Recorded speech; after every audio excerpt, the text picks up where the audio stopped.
Hello, wonderful people, because that is what you truly are, wonderful. We are all wonderful in many ways, but because no one is perfect, we are also fallible. Joy, happiness, and contentment are not end goals in life. They are sunsets that last a mere moment. Moments we should treasure. However, life is also filled with sorrow, regret, and anger. These moments are hard to live with, and we cloak them with denial or distract with excess.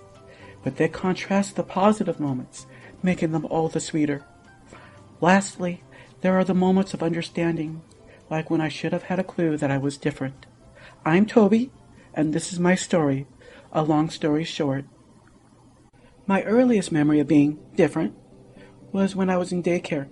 Yep, that's me, the cute little blonde with soft curly hair. I wasn't like the other boys. I tried to play with them, tried to belong, but if the game was too aggressive, I quickly lost interest. I often would just play alone or draw. Even back then, I was an artist. But I wanted to play with the other kids, especially the girls. But because I was a boy, they often didn't want to play with me, except for Kimmy. My mom called Kimmy my girlfriend, and she was, but not in that way. Kimmy was just my friend, my first bestie in fact. We were both shy except with each other. We often held hands, played on the swing set, and other kid games. I remember being at her house once, a play date I guess.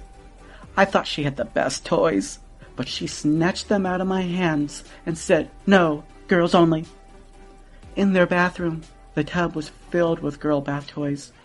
Lots of fun color-changing stuff, like Rainbow Bright. I was also experiencing the runs for the first time, but I peed at the same time. And because I was drawn to the girl toys, I had to check down there, as I thought, did I just pee like a girl? Was there a mistake? Between that confusion and wanting to play with Kimmy's toys, well, my parents separated at an early age, and for a year I lived with my dad, because my mom had trouble supporting the both of us. I had forgotten who my dad was, so when my mom handed me over, I felt abandoned. Like some deranged sloth, he had to rip me off of her. Raising me, I know he tried, but because of the situation, I developed insomnia, depression, and other anxiety issues. Late at night, I would lay out on the living room fold-out and just stare at that damn popcorn ceiling, or sit on the love seat and stare out and through the window at the apartment swimming pool.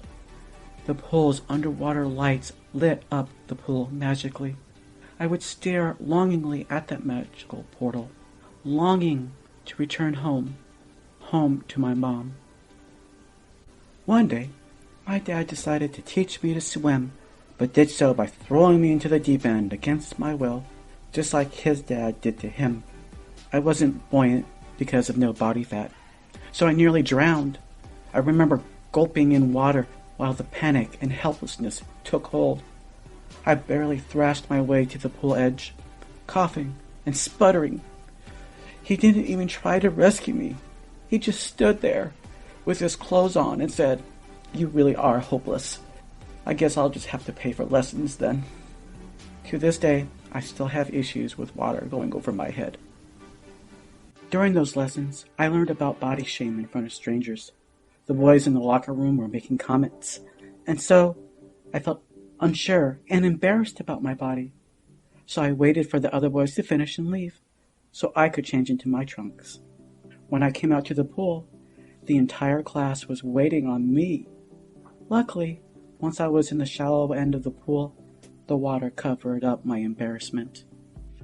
We all learned the basics, and the instructor had to spend extra time with me because of my anxiety and the fact I couldn't float. But then it was time for the deep end test. We had to dive off the board and just swim to the edge of the pool. In terror, I stood there shivering cold on the edge of the diving board. I stood there ashamed of my body, feeling uncomfortable as a boy, and wishing I was covered up with a girl's swimsuit. Wishing I was a girl. Mustering my courage, I began my dive. but slipped, hit my ankle, belly flopped into the pool, and sank like a rock. Luckily, I made it to the edge of the pool and marshaled my courage to dive multiple times.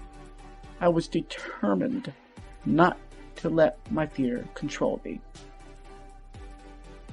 During my stay with my father, I caught him reading a Playboy, which he kept a stack of underneath his bed. He even showed me the centerfold, trying to spark my interest early in women. Naturally, I was curious. Here was a magazine I wasn't supposed to look at, and he wouldn't let me unless he was present. That didn't stop me, of course. On sleepless nights, the curiosity took hold, and I would sneak into their bedroom. Silently, I crawled Rambo style, and then looked at the magazines at the foot of the bed as they slept. Eventually, after a couple of nights, I got caught, but my dad told me that I had to ask permission first. Being so young, I didn't feel sexually aroused by the naked women. I just thought they were beautiful. I found myself wishing I was them, wishing that I had a similar body, wishing I was a girl instead of a boy. It was like shopping. This continued over the years, and I now realize that my transphobic father suspected I was different, and he was trying to condition me. Heck, I think I even tried to self-condition myself over the years. The first steps of denial, but it was a double-edged sword in the end. Eventually, I ended up having weekend visits with my mom, and each time I asked her, "When am I coming home, Mommy?" That question always pained my mom's face. During those visits, she started buying me Star Wars and HeMan toys to make up for it. Star Wars was cool, of course, but I thought HeMan was awesome because I discovered the cartoon that went with it. I was enthralled by his adventures against Skeletor and the pseudo-moral lessons they tried to work in.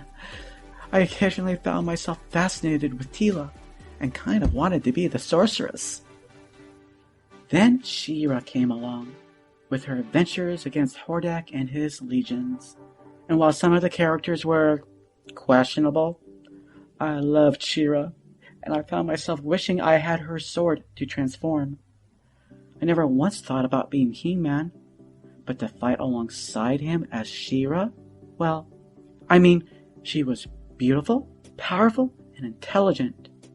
I secretly resonated with her, but Mom wouldn't buy women characters for me and would say, it's just for girls, right? Of course, my self-denials were already being formed by then, and so I pouted a half-hearted no. And that was that. For a while, at least. These are just some of my early memories that were obfuscated by the shadow of denial. To this day and beyond, I continue to dig and uncover more memories, and I hope that some of these moments resonate with you. Have you had similar experiences? I would love to hear about them in the comments below. Lastly, I hope you feel a little less alone, and I want to thank you for listening to a part of my story. A long story short. Thank you for listening to part of my story. If you like this content and would like to help, be sure to click and like that subscribe button. You can also help support this content through my Patreon in the link below. And as always, thank you for being wonderful.